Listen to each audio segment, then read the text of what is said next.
Hello மேரேஷில் குட்டி இன்னைக்கு ஈஸியான ஒரு ஸ்நாக் ரெசிபி பார்த்துடலாமா? என்ன அப்படின்னா குச்சிக்கிழங்கு சிப்ஸுங்க. குச்சிக்கிழங்கு வாங்கின பின்னாடி அதை மேலே இருக்கிற தூளை இந்த மாதிரி கையில் வச்சு எடுத்தாலே வந்துடும். அதை எடுத்த பின்னாடி நல்லா வாட்டரில் போட்டு வாஷ் பண்ணிக்கோங்க. ஏன்னா குச்சிக்கிழங்குல மண் நிறையா இருக்கும். குச்சிக்கிழங்கு ரொம்ப பெருசாக இருந்துச்சுன்னா இந்த மாதிரி ரெண்டாக பிளந்து இந்த மாதிரி ஒரு ஸ்லைசர் வச்சு நல்லா ஸ்லைஸ் பண்ணி எடுத்துக்கோங்க. ஸோ ஃபஸ்ட்டு ஒரு 2-3 டைம்ஸ் பண்ணும்போது ரொம்ப ஹார்டாக தான் இருக்கும். அதனால் நல்லா பிடிச்சி வந்து நம்ம பண்ணணும். அப்படி இல்லைனா கையில் படுறதுக்கு வாய்ப்பு இருக்குது. ஸோ இந்த மாதிரி நம்ம வந்துட்டு கொஞ்சம் ஃபாஸ்ட்டாக பண்ண நம்மளுக்கு நல்லா ஸ்லைசஸ் கிடைக்கும்.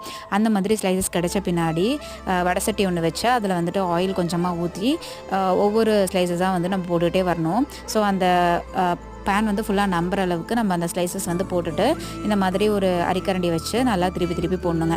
ஃபஸ்ட்டு நீங்கள் போடும்போதுட்டு கொஞ்சம் வந்து நல்லா சத்தம் கேட்கும். அந்த சத்தம் அடங்குச்சு அப்படின்னா நல்லா ஃப்ரை ஆகிடுச்சு அப்படின்னு அர்த்தம். இந்த மாதிரி லைட்டாக கலரும் சேஞ்ச் ஆகுங்க.